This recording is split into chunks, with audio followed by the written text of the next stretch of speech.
Hello everyone, welcome to my channel. आप में से बहुत लोगों ने ये सवाल पूछे हैं कि आप कट ऑफ कितना जाएगा और आपने अपने लोगों के मार्क्स देते हैं और अपने कैटेगरी जो है वो भी बताते हैं कि इसमें क्या चांस है।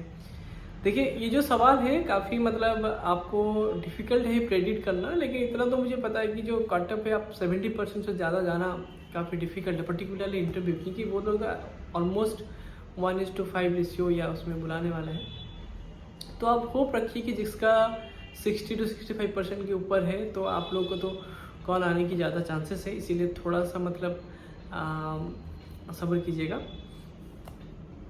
ठीक है। तो आज का जो वीडियो है मैं बताने वाला हूँ कि that is on mostly the demo classes, ठीक है। कि आपको जब आपके इंटरव्यू में डेमो क्लासेस के लिए बोला जाएगा तो फिर आप कैसे अपना जो डेमो क्लास है उसको चूज़ करें, ठीक है। तो पहली बात यह है कि आप अगर कहीं पे पढ़ा रहे हो कोई स्कूल में या कोई कॉलेज में या कोई डिग्री कॉलेज में, तो आप लोग को वो ये सवाल पूछ सकते हैं कि आप क्या पढ़ाते हो वहाँ पे। तो आप वहाँ पे टॉपिक देंगे कि मैं माइक्रो पढ़ा रहा हूँ या मैक्रो पढ़ा रहा हूँ या इंडियन इकोनॉमी पढ़ा रहा हूँ। ये सब आपको वो लोग सवाल पूछ सकते हैं, ठीक है। तो वो जो आपको डेमो क्लास के लिए आपको बताएंगे, तो उस डेमो क्लास में आपको कुछ टॉपिक देंगे। तो दो हो सकता है कि इधर मतलब आप खुद डिसाइड करेंगे कि आप कौन सा टॉपिक पे अपना डेमो क्लास देंगे, या ऐसा हो सकता है कि उन लोगों ने आपको कोई टॉपिक असाइन करेंगे, then you have to give your demo class, right. So इसमें आपको बिल्कुल मतलब कह सकते हो कि डरने की बात नहीं। अगर उन्होंने आपको बोला कि आप जिसमें कंफर्टेबल हो उसमें दीजिए, सी यहाँ पे आपकी जो नॉलेज है that has been already tested in this written test. Written test में आपने अच्छे से स्कोर करके आपने ये साबित कर चुके हो that you are in the top quantiles, right. So इसलिए इसमें आपकी कोई दिक्कत नहीं होनी चाहिए। तो वहाँ पे जो इंटरव्यूअर है उनका ऑब्जेक्टिव यही है, they want to see how you are teaching, that's it, ठीक है। तो अगर वो देखना चाहते हैं कि आप कैसे पढ़ा रहे हो, देन और इसीलिए वो क्या कर सकते हैं, आपको वो बोल सकते हैं कि मोस्ट लाइकली अगर कि आप जो टॉपिक आपको पसंद है उसी पे ही आप अपना डेमो क्लास दीजिए।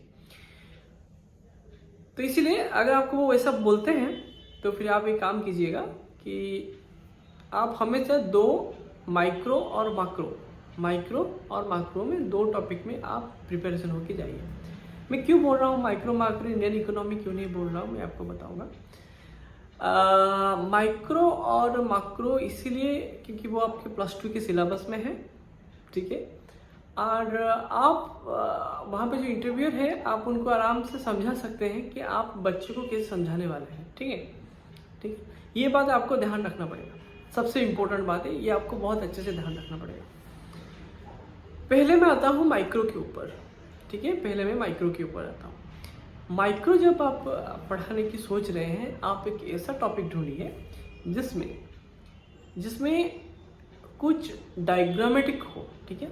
जैसे कि अगर आप एक टॉपिक लेते हैं डिमांड कर्व, तो उसमें आप क्या पढ़ाएंगे कि आप क्या कर सकते हैं, एक यूटिलिटी फंक्शन दिखा सकते हैं, उसमें बजट कंस्ट्रेंट क्या होता है उसमें दिखा सकते हैं, और जब प्राइस चेंज होता है तो वो बजट कंस्ट्रेंट कैसे चेंज होता है, तो फिर आपका जो कंजम्पशन बंडल है वो एक जगह से दूसरी जगह कैसे शिफ्ट होता है। लोग पर्टिकुलरली नॉर्मल गुड ही चूज करते हैं, और वो जैसे चेंज होता है उस हिसाब से यहाँ पे वो शिफ्ट होता है डिमांड कर्व में, मतलब जो मूवमेंट कि पहले आप यहाँ चूज कर रहे थे, जब प्राइस कम हो गया आप ज़्यादा कंज्यूम करने वाले हो, तो वो जैसे कि इस डायग्राम से डिमांड कर्व का जो डिराइवेशन है वो क्लियर दिखना चाहिए।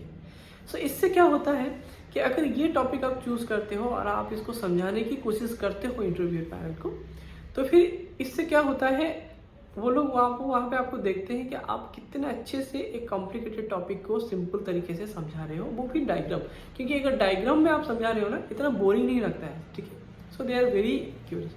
अगर आप डायग्राम में आप समझा रहे हो, हमेशा ये ध्यान रखिएगा, you have to be very serious in the diagram. For example, आप अगर एक्सिस प्लॉट कर रहे हो तो ना आपको आराम से लिखना है कि ये जो एक्सिस है वो एक्सिस क्या है, एक्स एक्सिस क्या है, वाई एक्सिस क्या है, ये लाइन क्या है, यूटिलिटी फंक्शन क्या है, और ये कंजम्पशन बंडल क्यों है वहाँ पे, why this is the best consumption bundle for a consumer. ये वाला आपको जो है बहुत ही ध्यान में रखना है, क्योंकि ये छोटी छोटी चीज़ होता है, लेकिन इंटरव्यू को ये देता है कि देखो कि जो कैंडिडेट है वो कितना सीरियस, कितना एक्यूरेट नॉलेज है उसको अपने टॉपिक के ऊपर, और वो कितना इजीली समझा रहा है चीज़ को। अब ठीक है, ये बात आपको बहुत अच्छे से ध्यान रखना पड़ेगा, ठीक है। और एक ऐसा टॉपिक आप चूज कीजिएगा माइक्रो में जो इंटरेस्टिंग भी हो, क्लास 11th-12th का हो, ठीक है, प्लस जिसमें डायग्राम को एक्सप्लेन करने के लिए, ठीक है। तो ये हो गया आपका माइक्रो, ठीक है। अब मैं चलता हूँ माक्रो पे। माक्रो जो है काफ़ी इंटरेस्टिंग है और इम्पोर्टेंट भी है। माक्रो पे जब आप टॉपिक चूज करते हो, वही आपको डायग्राम जो है, कुछ कोई ऐसा टॉपिक चूज कीजिए जिसमें डायग्राम होगा, क्योंकि ब्लैक बोर्ड एक ऐसा टूल है जो आपकी टीचिंग को बहुत ही इफेक्टिव बनाता है। And black board is one of the best मतलब टूल है टीचिंग का, करेक्ट।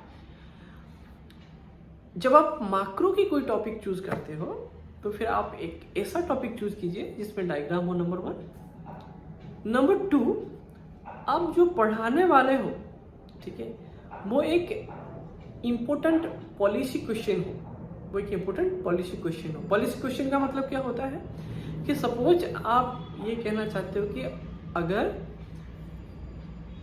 गवर्नमेंट ने अपना फिजिकल एक्सपेंडिचर बढ़ाया, then what will be its impact on the economy, correct. अगर गवर्नमेंट ने अपना फिजिकल ये बढ़ाया तो what will be its impact on economy, right. So इससे क्या होता है ना, जो इंटरव्यू के जो पैनल है उनके मन में एक क्वेश्चन सेट हो गया कि गवर्नमेंट मतलब गवर्नमेंट जो फिजिकल जो एक्सपेंडिचर्स होगा उसका जो इम्पैक्ट होगा आपकी इकोनॉमी में वो कैसे होगा, ठीक है।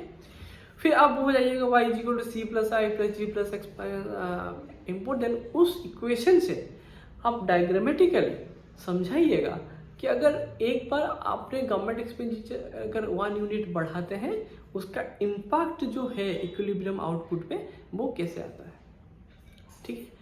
और उसका अगर मल्टीप्लायर होगा, गवर्नमेंट मल्टीप्लायर की बात अगर आप वो भी प्रिपेयर करते हैं तो भी दिखाएगा कि वो मल्टीप्लायर कैसे काम करता है, ठीक है। देखिए मैंने ये जो बोला ये काफ़ी इंटरेस्टिंग है, मतलब कि आपका डायग्राम होना चाहिए और ये होना चाहिए। इसी हिसाब से आप ऐसा भी कर सकते हैं कि लाइक मॉनेटरी पॉलिसी भी ले सकते हो, कि उसमें बोलो कि अगर मॉनेटरी पॉलिसी ने अपनी इंटरेस्ट रेट बढ़ा रहा है, how it is affecting the real economy, that is the output of an economy. उसमें भी आप डायग्राम के हिसाब से देखा सकते हैं कि ये जो इंटरेस्ट रेट बढ़ रहा है, how it is affecting consumption, how it is affecting investment, और ये सब दिखा के आप आराम से डायग्रामेटिकली शो कीजिए कि how it is going to affect your final output, equilibrium output. So ये जो है आपको बहुत ही क्लैरिटी लाना है, ठीक है, ये वाला। देखिए क्योंकि मैं आप लोगों को डायग्रामेटिकली बोलता हूँ, क्योंकि अगर आप कुछ ऐसे कुछ पढ़ाते हैं जिसमें जब बहुत सारे वर्ड्स होंगे या बहुत सारे मैथमेटिकल हो जाएंगे, देन कभी कभी सारे के सारे पैनल को इतना अवेयरनेस नहीं होगा तो वो लोग बोर फील करेंगे, so they will not be able to understand, और आपको भी बीच में कॉम्प्लिकेशन हो जाएगा अगर वो लोग कोई सवाल पूछते हैं। तो इससे थोड़ा सा आपको ध्यान रखिएगा, ठीक है। इंडियन इकोनॉमी जो है आप उसमें भी कर सकते हो, लेकिन मैं बोलता हूँ अगर इंडियन इकोनॉमी को अगर बोलते हैं आपको कोई टीचिंग क्लास बनाने के लिए, दैट इज ऑल्सो ईजी, लेकिन उसमें क्या होता है ना, मोस्टली आपकी फैक्चुअल्स रहते हैं कि क्या आपका जीडीपी ग्रोथ कैसा था, अगर बैंक रिकैपिटलाइजेशन कैसा है, इंडिया में सेंट्रल बैंक किस तरह काम करता है, ये वाला आपका हो सकता है। तो ये मोस्टली फैक्चुअल रहेगा। अगर आपको कुछ ऐसा टॉपिक पता है जो फैक्ट जो है वो काफ़ी इंटरेस्टिंग है और वो +2 की जो सिलेबस उसमें भी है, देन तो बहुत अच्छी बात है कि वो मतलब आपको ये ध्यान रखना है कि जो भी टॉपिक आप चूज़ कर रहे हो वो काफ़ी इंटरेस्टिंग है, ठीक है। ये बात हमेशा ध्यान रखिएगा, ठीक है। तो मैंने आपको यहाँ पे जो सलाह दी है, that is one was micro, another was macro, जो कैसे आपको चूज़ करना है टॉपिक और कैसे पढ़ाना है। और हमेशा मैं आपको बोलता हूँ कि जो भी आप पढ़ा रहे हो ना, उसकी जो एक माइक्रो डिटेल्स आपको पता होना चाहिए। इससे क्या होता है, आपके कॉन्फिडेंस बढ़ता है, और वो जो कॉन्फिडेंस बढ़ता है ना, वो रिफ्लेक्ट करता है आपकी टीचिंग में कि आप कितने कॉन्फिडेंट हो। ठीक है, तो ये जो है मेरा मतलब आपके लिए एक सजेशन था कि होपफुली मतलब ये काम में आएगा आपका। ठीक है, और मुझे पता है ये बहुत ही अनसर्टन पीरियड है आपके लिए, क्योंकि आपको पता नहीं है कि आपका इंटरव्यू कॉल आने वाला है या नहीं, आपकी जो कट ऑफ के ऊपर जाएगा या नहीं। ये बहुत ही अनसर्टन पीरियड है। आप नहीं, पूरे जितने लोगों ने एग्ज़ाम दिया है सबके लिए भी एक अनसर्टन पीरियड है, इसलिए कोई बड़ी बात नहीं है। मैं भी जब अपने कैरियर में ऐसे ही स्ट्रगल कर रहा था, पढ़ाई लिखाई कर रहा था, मैं भी बहुत कुछ मतलब आया है मेरे लाइफ में, मैंने देखा है मतलब। सो ये नॉर्मल है, ऐसा कुछ नहीं है कि ये abnormal है, इट इज़ कम्प्लीटली नॉर्मल। 4 साल के बाद के निकला है ये जो एग्ज़ाम वगैरह, इसमें तो कंपटीशन तो होगा ही होगा, क्योंकि 4 साल में जो लोगों ने पास आउट हुआ है वो लोग भी तो हैं जो ऑलरेडी पूल में आ चुके हैं। तो चिंता मत कर, कोई मतलब बात नहीं है, आपने मेहनत किया है, भगवान है, तो सब ठीक हो जाएगा। अब आपको थोड़ा सा धैर्य रखना पड़ेगा। तो मैं आपको कोई ऐसा नंबर नहीं बोलना चाहता हूँ कि ये नंबर होगा तो आपका कॉल आएगा, नहीं, क्योंकि मुझे पता है कि ये मैं जो भी बताऊंगा वो सही नहीं निकलेगा, क्योंकि कोई किसी को भी नहीं पता है मतलब कि क्या कट ऑफ होने वाला है। But you have to keep patience, be hopeful, सब सही होगा।